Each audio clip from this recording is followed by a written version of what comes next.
اللہ رب العزت نے ہر امت اور قوم کو کسی فتنہ اور آزمائش میں ہمیشہ مبتلا کیا ہے، جس کی خبر پیغمبروں نے اپنی اقوام کو دی ہے۔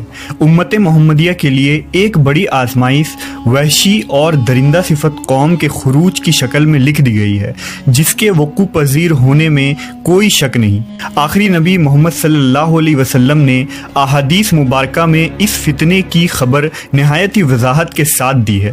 اس وحشی قوم کا نام یاجوج ماجوج ہے۔ یہ وہ قوم ہے جس کی پیشن گوئی نہ صرف نبی صلی اللہ علیہ وسلم نے کی، بلکہ توریت و انجیل میں بھی اس قوم کا ذکر ملتا ہے، جسے گوگ اینڈ میگوگ کہا گیا ہے۔ دراصل یاجوج ماجوج حضرت نوح علیہ السلام کے تیسرے بیٹے یافس کی اولاد میں سے ہیں۔ یہ لوگ شمالی مشرقی ایشیا میں زندگی بسر کیا کرتے تھے اور اپنے ارد گرد کے علاقوں پر ہمیشہ وحشیانہ حملہ کیا کرتے تھے۔ ان کی آبادی چین سے مغرب میں ترکستان تک پھیلی ہوئی تھی۔ روایتوں میں آتا ہے کہ یاجوج ماجوج بنی آدم میں سے ہیں، اور اگر انہیں پوری دنیا میں چھوڑ دیا جائے تو تباہی مچا دیں گے اور لوگوں کی معیشت تباہ کر ڈالیں گے۔ ان میں سے ہر کوئی آدمی اس وقت تک نہیں مرتا جب تک اپنی 1000 یا اس سے زیادہ اولاد نہ دیکھ لے۔ ان کے چہرے تہ بتہ ڈھال کی طرح ہیں۔ یہ لوگ لمبے قد کاٹ کے ہیں، جو صنوبر کے درخت کے مانند ہے۔ ان میں سب سے لمبا شخص 3 بالش تک کا ہوتا ہے۔ یہ جس جاندار کے پاس سے گزرتے ہیں انہیں کھا جاتے ہیں۔ یہ موسم بہار میں اپنے غاروں سے نکلتے ہیں اور سبزہ کھاتے ہیں۔ ان کے پنجے اور دانت درندوں کی طرح ہیں۔ ہزاروں سال قبل اس روئے زمین پر اللہ کے ایک نیک بندے کی حکومت تھی، جنہیں ذوالقرنین کے نام سے جانا جاتا ہے۔ اللہ رب العزت نے ذوالقرنین کو زمین کے ایک بڑے حصے پر بادشاہت عطا فرمائی تھی۔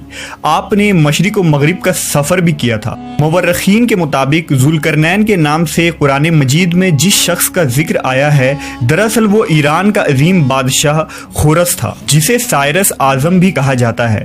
جب حضرت ذوالقرنین نے شمال کا سفر کیا تو آپ کا گزر مشرقی ترکستان اور مغولستان کے علاقوں سے ہوا۔ یہ علاقہ 2 عظیم پہاڑوں کے بیچ آباد تھا، اور پہاڑ کے اس پار یاجوج ماجوج رہا کرتے تھے۔ ان لوگوں نے ذوالقرنین سے یاجوج ماجوج کے فتنے کی شکایت کی اور کہا کہ یہ قوم بار بار ان علاقوں میں حملہ کر کے فساد پھیلاتے ہیں۔ لہٰذا حضرت ذوالقرنین نے اس سرکش قوم کی یلغار سے حفاظت کے خاطر ان پہاڑوں کے درمیان ایک مضبوط دیوار تعمیر کروائی، جو لوہے اور پگھلے ہوئے تانبے سے بنائی گئی تھی۔ تعمیر مکمل ہونے کے بعد آپ نے اللہ کا شکر ادا کیا اور لوگوں کو آگاہ کیا کہ یہ دیوار وقتی طور پر اس قوم سے حفاظت کرے گی، لیکن ہر چیز فنا ہو کر رہتی ہے، لہٰذا ایک دن یہ دیوار بھی ٹوٹ جائے گی اور یاجوج ماجوج ان علاقوں سے نکل کر تمام زمین پر پھیل جائیں گے۔ جیسا کہ اللہ نے قرآن مجید میں ارشاد فرمایا، یہاں تک کہ جب یاجوج ماجوج کھول دیے جائیں گے اور وہ ہر بلندی سے دوڑتے ہوئے آئیں گے اور سچا وعدہ قریب آ لگے گا۔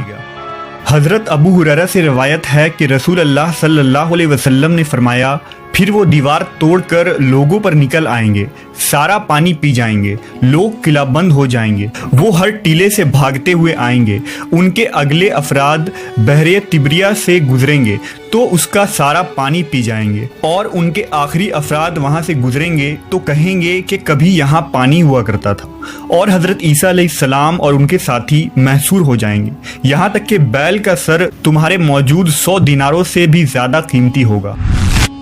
وہ اپنے تیر آسمان کی طرف پھینکیں گے، جنہیں اللہ خون لگا کر نیچے پھینکے گا، تو وہ کہیں گے ہم نے آسمان والوں پر بھی غلبہ پا لیا ہے، جس طرح ہم